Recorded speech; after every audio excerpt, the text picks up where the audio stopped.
much.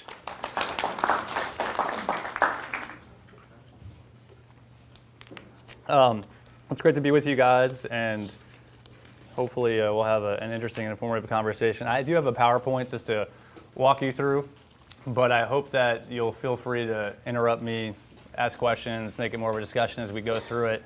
I basically have laid out in this PowerPoint from my vantage point and my own experience, and by no means is any of what I'm offering you the absolute truth on global health advocacy, but some lessons that I've learned over the last decade in terms of what I see as some of the core ingredients and principles for successful global health advocacy. And when I say that, really what I'm talking about is the job that I've had. I mean, there's advocacy at every level, from sort of the grassroots, engaging in your communities, all the way up to engaging governments and international organizations. My mandate has been more focused on high-level engagement with government, big donors, foundations, corporations. And so I'm talking about it at that level, but I'm more than happy to discuss it. And we had a dinner discussion last night that did get a little bit more into sort of what can we do as individuals in global health advocacy. But I think this would be a helpful framework, at least to understand if you are engaging what's going on at sort of the senior policymaking level. So without further ado, I'm going to go through all of these sort of, as I said, ingredients that I see to successful global health advocacy, but you can see them on the screen. I won't even really list them out now because I'm going to go through them. I've chosen a couple of examples that I see as true success stories in terms of very effective global health advocacy, and we'll really look at discussing each of these principles within those. So the first one that I've chosen is and another reason I've chosen these is that I can speak from my own experience. I was very personally involved, and not taking credit for, but involved in the people who were leading these advocacy and policy initiatives. So the first one being the President's Emergency Plan for AIDS Relief, or PEPFAR, which I'm sure you guys are very familiar with. And the second one, more broadly, talking about the movement around global vaccines. And I'll talk about this innovative finance mechanism of advanced market commitments. So going back to where I started in terms of these principles, I mean, the first one that I mentioned is presidential leadership. So you're seeing a photo of President Bush signing the original piece of legislation that created PEPFAR. So there was the U.S. leadership in Global HIV/AIDS, Malaria, and Tuberculosis Act of 2003. This was the end of a long process, and we'll go through some of these other aspects of building coalitions and getting, I think the next one I have is bipartisan congressional support.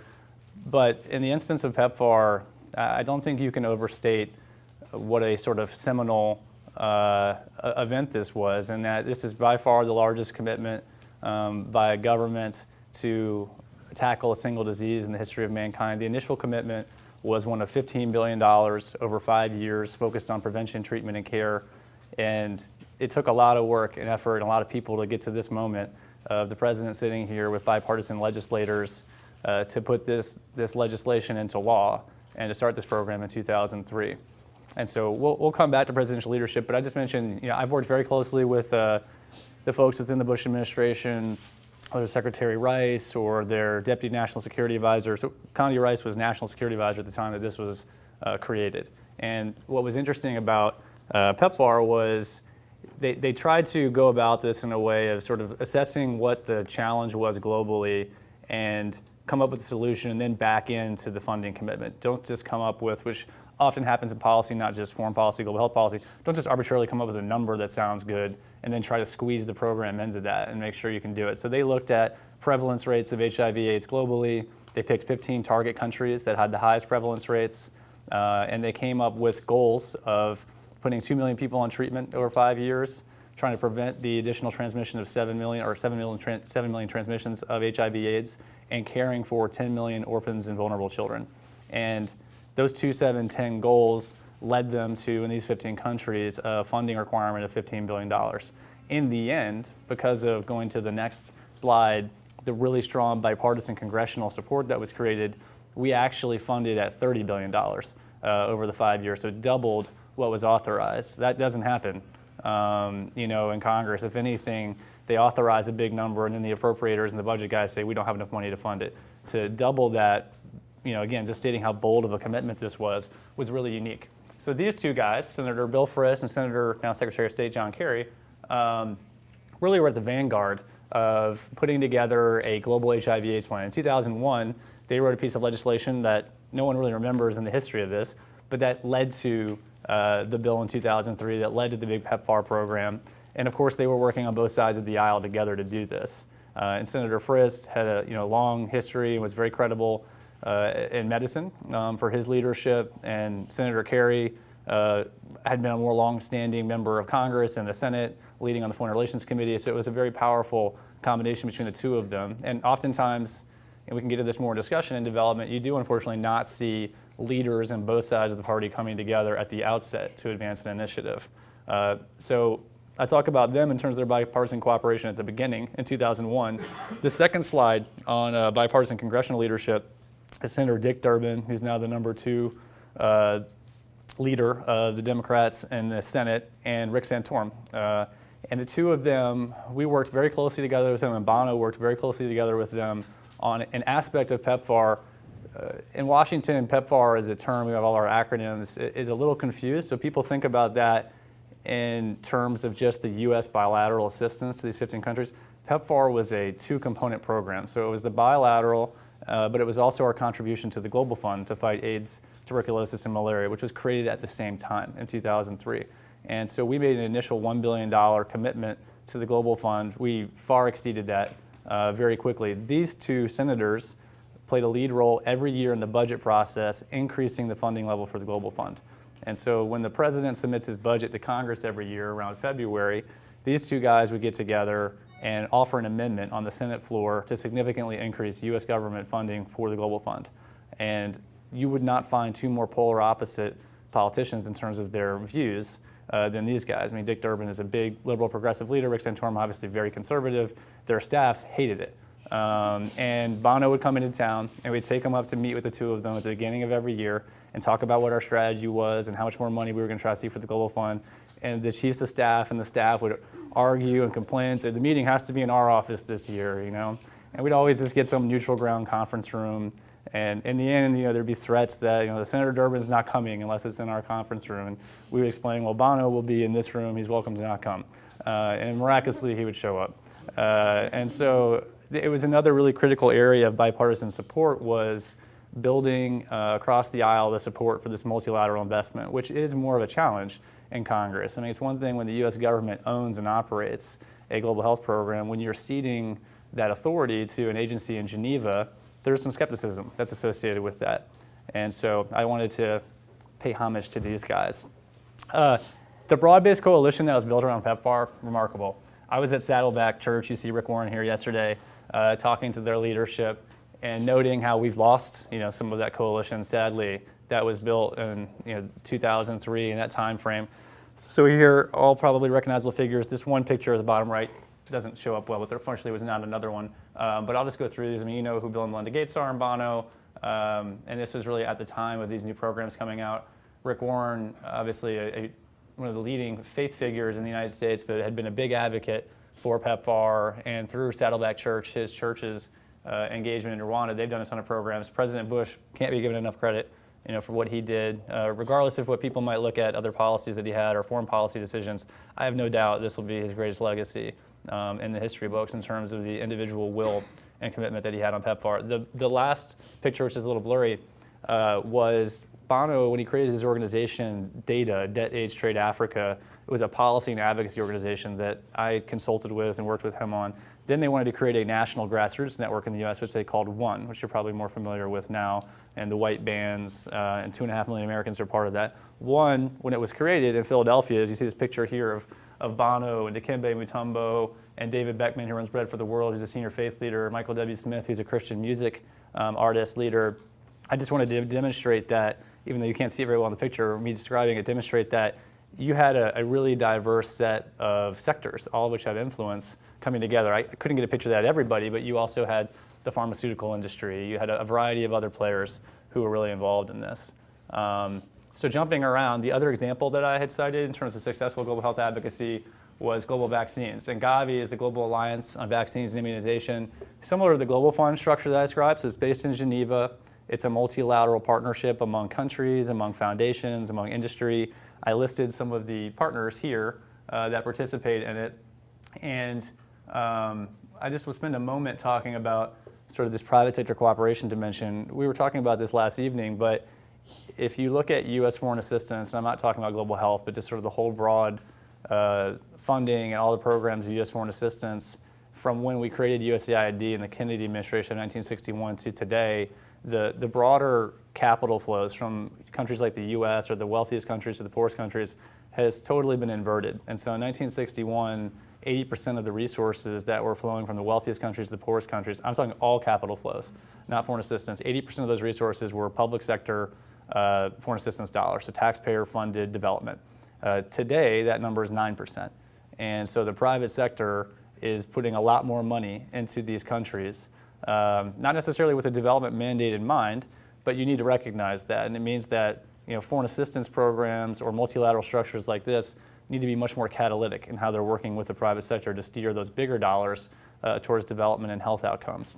And so with global vaccines, and again, we talked about this some last night, so some of you are going to get some repetition. The Gates Foundation really did step out in front, and Bill Gates and Melinda Gates, this was their first major investment they made on global health when they built their foundation. And they saw just a really unique return on investment in terms of lives saved and minimal cost to achieve it. And so what they went about doing was doing an analysis, if you will, of why aren't we getting vaccines on these basic diseases into the least developed countries. And one of the initial things they saw, of course, is that you didn't have a financial incentive for brand name pharmaceutical industry to develop drugs for a market that didn't have the ability to pay for them. And so this notion of an advanced market commitment began being discussed. And essentially what they did was they looked at a couple of specific diseases. Rotavirus and pneumococcal are the ones that are most known now that have been rolled out. But they being the Gates Foundation, the US governments, the British Development Agency, DFID, or UK8 as it says here, they went to the pharmaceutical industry and they created this GAVI sort of alliance. They all were banded together. They went to the pharmaceutical industry and provided them with a promissory note and said, if you will develop new vaccines for the developing world in these areas, we'll buy 200 million doses at X price. They created a market that didn't exist. And they did that by bringing together public sector funds, private sector funds, and working with the pharmaceutical industry. So I think that is a really effective model, and it certainly is one of private sector cooperation. And some of the materials you might have gotten, or I'll get to them later, you get to the success story side of it. These two vaccines and those diseases, in terms of pneumococcal and rotavirus, those are two of the biggest killers of children under the age of 5 in the least developed countries. It's being rolled out rapidly, and the numbers of lives saved is millions. And again, it was done in a way that didn't ignore the free market, but that found a way to partner with it and to make it profitable for these companies, and that was really critical to it. So this is a chart that's probably really hard to see. Actually, no, it's not that bad. On the screen, where this is not the whole list of contributing countries to GAVI, but it's some of the bigger contributors. And whereas with PEPFAR, the US government really stepped out in front, I think we were providing about 50% of the global resources going into combating HIV/AIDS and malaria and TB. You see on vaccines that the US government, first of all, we didn't contribute at all in the beginning. And that's not to say we weren't doing anything on vaccines. We have bilateral programs through USAID, through Center for Disease Control that were very much invested, but we didn't contribute to this multilateral mechanism.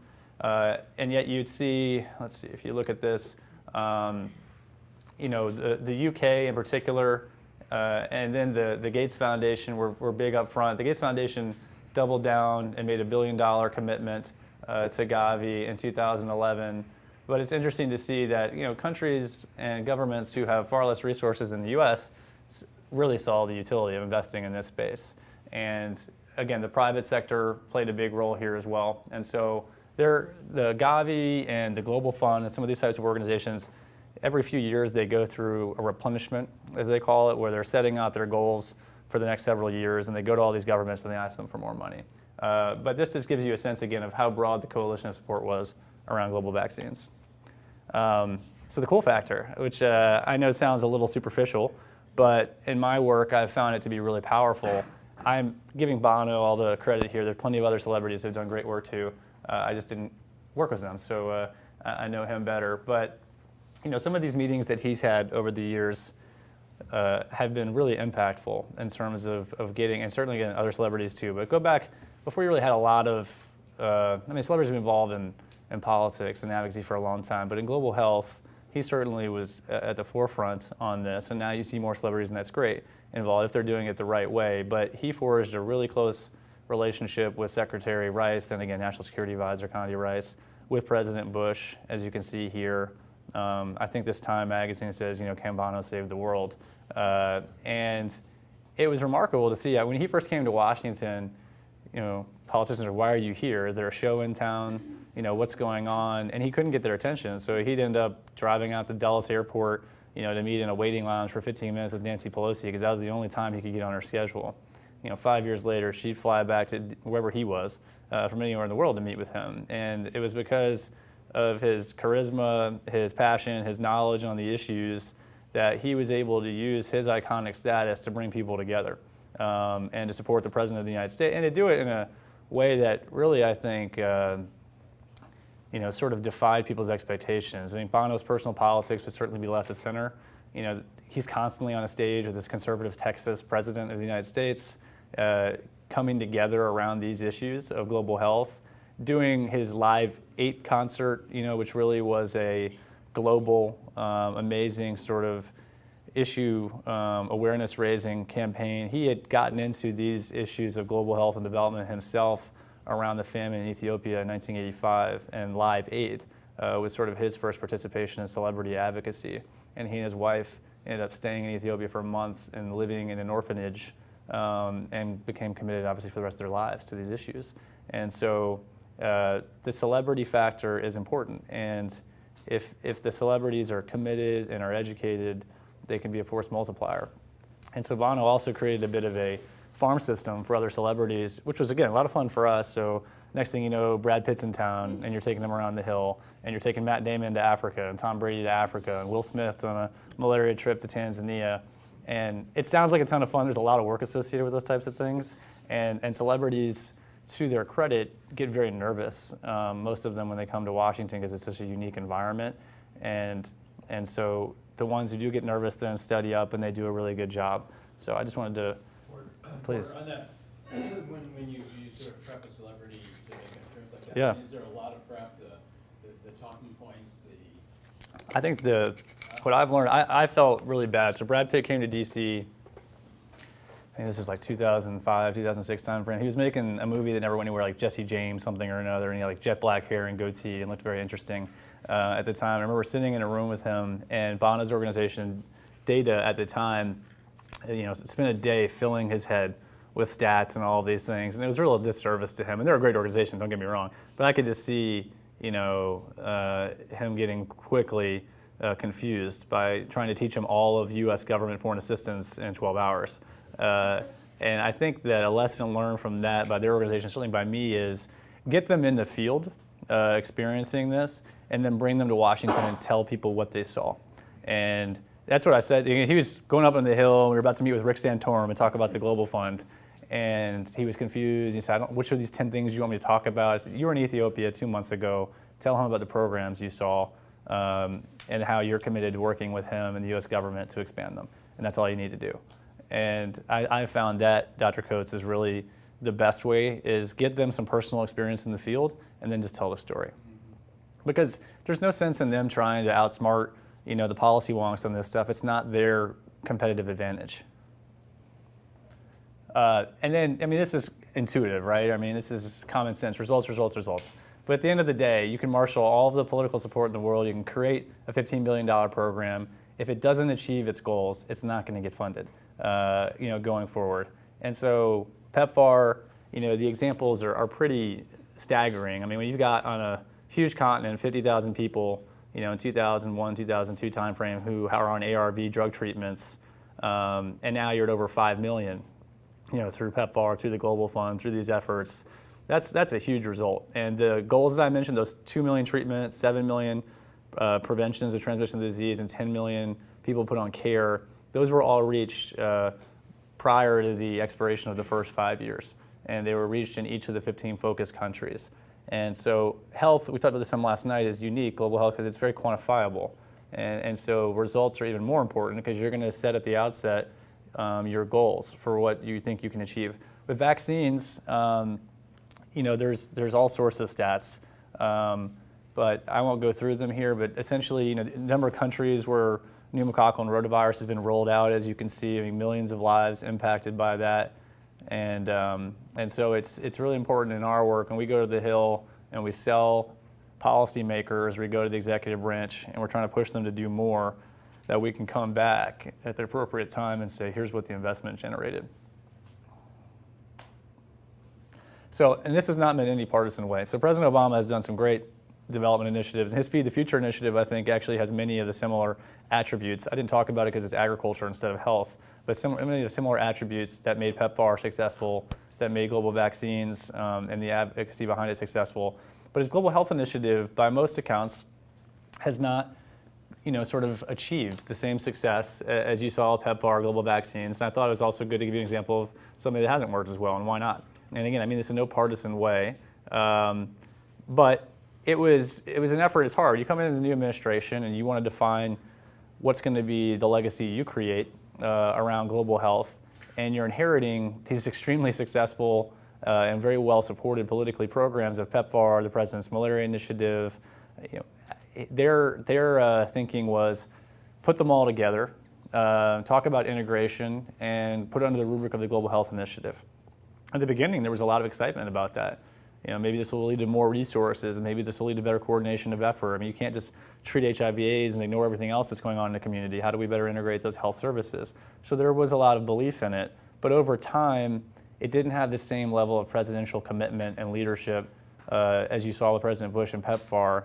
And so it just started to dwindle in terms of the support for it, the funding for it, and there wasn't this bipartisan legislative support at the outset. So you didn't have the Bill Frist, John Kerry partnership. You didn't have the Rick Santorum, Dick Durbin partnership. And we've seen, like, President Bush's Millennium Challenge account suffered the same problem, where it was supposed to be a program, and this is focused on infrastructure investments, that would go from $1 billion in the first year to $3 billion in the second year to $5 billion in the third year. It's at $900 million, and it's stuck 10 years later. And it's because there wasn't bipartisan congressional support at the outset. And the coalition, and I was talking about this before, and I've talked to these organizations, and we work with them, the ones that built the coalition around PEPFAR. It's really weakened over the years, and it takes a lot of effort to bring those organizations together and to get them to coordinate, the faith community, the academic community, the business community, the celebrity community, let alone the folks in the U.S. government. And I think that because of the lack of engagement from some of those groups, and because that it wasn't really a new initiative, but it was a redefinition of existing initiatives, it didn't have that cool factor. There weren't celebrities running around saying, I'm leading the Global Health Initiative, because it was a little bit too bureaucratic to explain. Well, that's the point I was going to make. PEPFAR, it was like pills in now saving lives. Yeah. Global Health Initiative, it's a little abstract. It is a little abstract. I mean, Bono would go into, go ahead, please. And system strengthening and health system strengthening, your eyes closed. As important as it is, it just doesn't have the same cachet. I totally agree. And Bono would go into an office and talk about PEPFAR. I remember saying this to President Bush, because in the beginning the cocktail was 3 drugs, and here you got this iconic marketing rock star, and he's like, make them red, white, and blue, and tell the world that America saved their children. And you sit there and you're like teary-eyed. You're like, God, this Irishman makes me more patriotic about America than anyone I've ever met in my life. And he does, and it's amazing. But PEPFAR was a program that you could explain in that level of simplicity. The Global Health Initiative is a bureaucratic solution, and so it's much more challenging. And so it didn't get that cool factor associated with it. This chart probably is too hard to see, but the main point I wanted to make is that if you looked at, and this doesn't go far enough back, but if you looked at a chart that showed you global health funding in 2000, global health funding in 2008, it skyrocketed. We're at about $8.5 to $9 billion a year, the U.S. government and global health spending now. What's remarkable is in the last 2-3 years, as there's been huge downward pressure on government spending and significant downward pressure on our broader foreign assistance spending, global health has been held steady, and that's a huge success. When other programs are getting 20 to 30% cuts, some multilateral investments are being eliminated completely, that our global health spending, and you can see here the key line items, from vaccines like we talked about, HIV/AIDS, malaria, TB, nutrition, they've been held steady. And it's because that coalition of of support was built for these programs. So even though the Global Health Initiative, as sort of a name on top of all of this, didn't really get a lot of traction, the underlying programs have been protected. And in the House and Congress, where there's, as you know, more energy to slash funding, and the budgets over there are always slimmer, in the current year of funding for our foreign assistance, there was an overall 25% cut, and global health increased. So that is amazing, and I think it's a tribute to all these organizations, who engage in advocacy around this, that how effective they've been. Yet, the challenge is only going to become greater. To maintain these programs, to figure out within this. These are all programs that have doubled, tripled, quadrupled over the last decade. There's other areas, we talked about nutrition last night, that didn't really grow. And how did they grow in this fiscal environment when you're just trying to protect? You're very much in a defensive posture as an advocate for global health. So how do you grow? The only way you grow in that is at another program's expense. It's a true zero-sum situation. And it's been hard for the advocacy community of groups that are advocating for water over here and groups that are advocating for nutrition over here are to some extent fighting against each other in a flat funding environment. And so I just wanted to give you guys some of the numbers here to see that. So on challenges ahead, I think I actually just covered sustaining global health funding. I threw international family planning in here as kind of a wrench in all of this from the standpoint of I've gotten more involved in advocacy around international family planning in the last several years. I just wanted to mention it from the standpoint of, aside from getting the right actors together, promoting funding, there are also ideological issues, involved in some aspects of global health. And so international family planning is constantly attached to and associated with abortion politics. And it's been sort of like the third rail of global health advocacy that groups have been very gun shy to engage on because it can lead to a really negative sort of blowback from particularly right of center offices who will inject sort of their ideology, their domestic health agenda. When we were debating sort of contraceptives and the role of government in the US, and you're having a debate about contraceptives and their distribution overseas, the two become entangled. And so I mention it to you because for those of you who are gung-ho about being advocates in global health and who believe that international reproductive health is important, it is an area that's going to need all the bright minds and the talented individuals going forward to try to mitigate these difficult political dynamics that exist with it. So I think that is it. I'd be delighted to see what you guys are interested to discuss, and I hope that was a helpful starting point.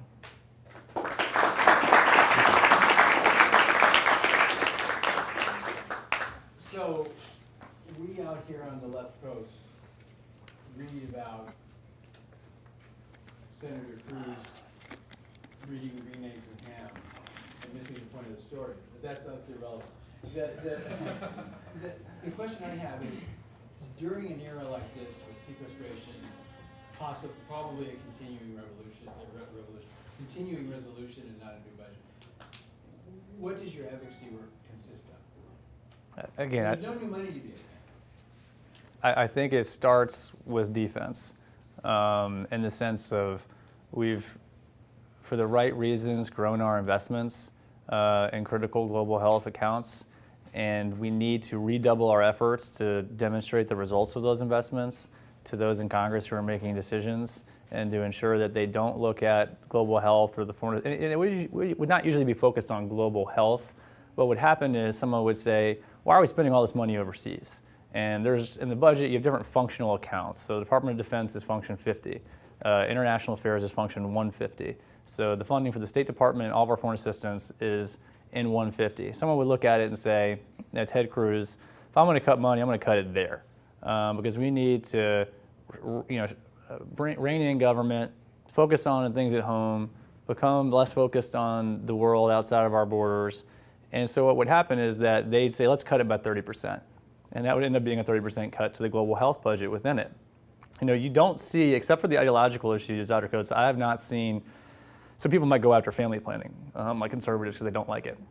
But other than that, there really aren't other aspects of the global health account that people have targeted specifically. So I think it's going and explaining the return on investment that we've gotten here. And you have to be mindful, and there are organizations that are focused solely on this, on the broader 150 account and the foreign assistance budget, and make the case that it's not just about global health, it's also about our broader global development efforts and this account, which is where we get it funded through. And the broader diplomacy efforts and everything else. Exactly, all of which are funded in that 150 account. Please.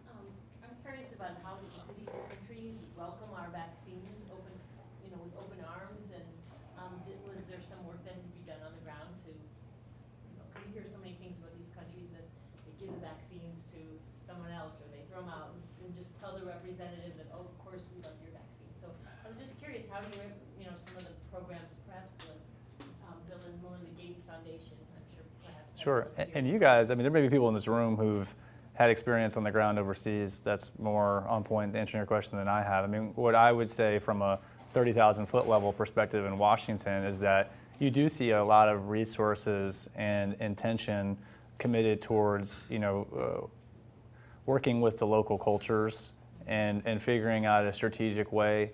We had a discussion last night about this in terms of if you're rolling out vaccines in a Muslim country, predominantly Muslim country, and I don't remember what we were talking about the example last night, but talking about how they ended up going and getting generics produced in a Muslim country, and it sort of helped bridge the gap. And that wasn't my story. It was one of the doctors last night who mentioned this. And so I think it's always a challenge, and it's not just with vaccines, obviously. I mean, with PEPFAR, it was a huge issue. If the ABC of prevention, which was abstinence, be faithful, and condoms are viewed differently. I mean, and some of these countries were very conservative, and so Uganda ended up wanting to focus more on abstinence and being faithful and less on condoms, and trying to figure out the right balance. In vaccines, there's not necessarily the flexibility of what you're providing them, but maybe there are different methods to make it socially acceptable in those environments. Speaking of that, how many resources were actually put into mostly ineffective abstinence-only programs in PEPFAR? And how many organizations were left out of funding because of the focus on morality with regards to sex workers? That was a really critical issue in the creation of the bill in 2003, and then again its reauthorization in 2008, where they needed another 5 years of funding. And so there was initially, and this is taking me down memory lane, so don't hold me to this, but there initially was a construct essentially where we came up with a certain amount that had to go to abstinence. This is basically conservatives saying, like, look, it can't just be all condoms distribution. You wanted to create some flexibility, but it also had what you're talking about, a requirement that came, I think, in the second phase of PEPFAR to enable faith-based organizations that would not distribute condoms to still participate in the prevention side of PEPFAR. And I think that they achieved a lot in terms of being able to get everybody involved, but it was a constant tension between sort of the moral perspective of the grantee of PEPFAR, so maybe it's a faith-based organization, as well as the moral and cultural perspectives of the country in which they were operating. And so the prevention side was the most challenging one because of these issues. I mean, treatment, everybody was worried that no one would adhere to the regime, the regimen, and that would lead to even strengthening, I mean, you guys are the medical experts, but it'd make the disease even more challenging to confront. None of those problems happened. I mean, people did what they were told. The adherence rates were pretty strong. So treatment and care were the more simpler aspects. It was prevention that was the most sort of a politically, kind of a football that was being kicked around, and I think the most challenging to figure out, with the different groups and different countries you're working with, how to reach those balances. How about treatment of sex workers in particular? Because that's one of the groups that if you target them, you can actually get the best results in the long run. I actually don't know, did this funding reach them or not? So this was another very politically charged debate, in the sense of you had conservative members of Congress, whether it was needle exchange, sex workers, who did not want to be putting U.S. government funding into that for fear of somehow it's condoning or facilitating what they would view as immoral behavior. This is not Porter DeLaney's perspective. This is what was being discussed. And so that one, again, if that's something you're interested in, or you're looking at what's easy, what's hard, it's really hard, but it needs more engagement. Yeah, that's an issue that's very much unresolved in terms of U.S. government policy. Porter, on that issue too, part of the complication was human trafficking. making sure that the US government also wasn't putting them into programs that would support human trafficking. Having said that, there was a boatload of money that went into commercial sex workers everywhere. So, I mean, there were certain restrictions and certain things that had to be signed, and there's also variation between what the policy is and what happens on the ground. So the Catholic Church is in Uganda to distribute condoms. So, you know, I mean, there's always that. What's supposed to happen and the reality of what actually happens. I'm not sure if this, correct me if I'm wrong, but I think recently Obama signed for PEPFAR to get the needle exchange of sex worker provisions off of PEPFAR, right?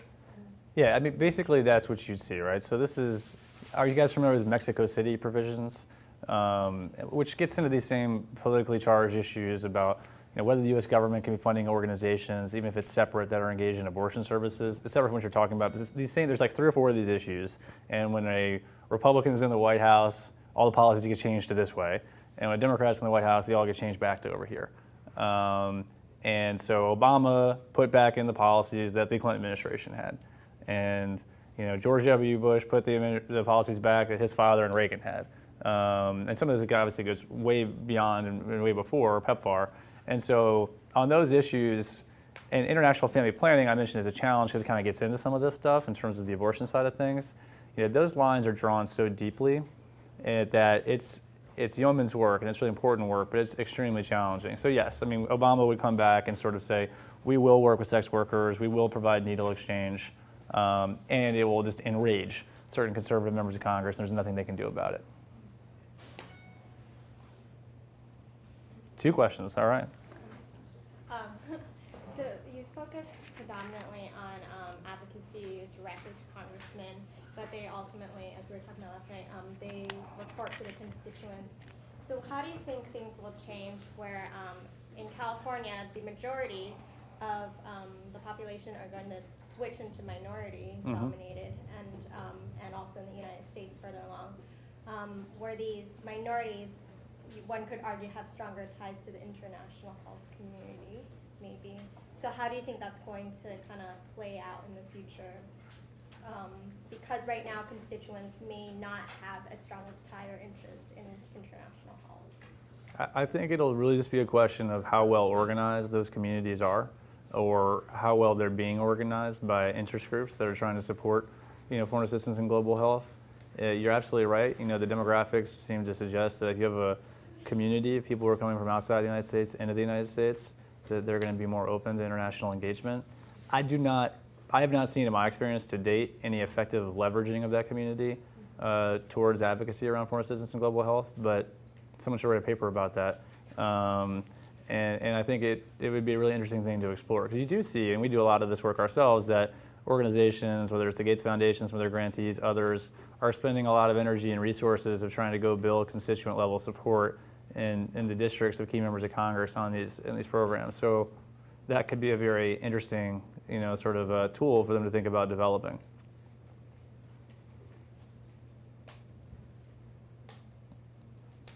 Any other questions?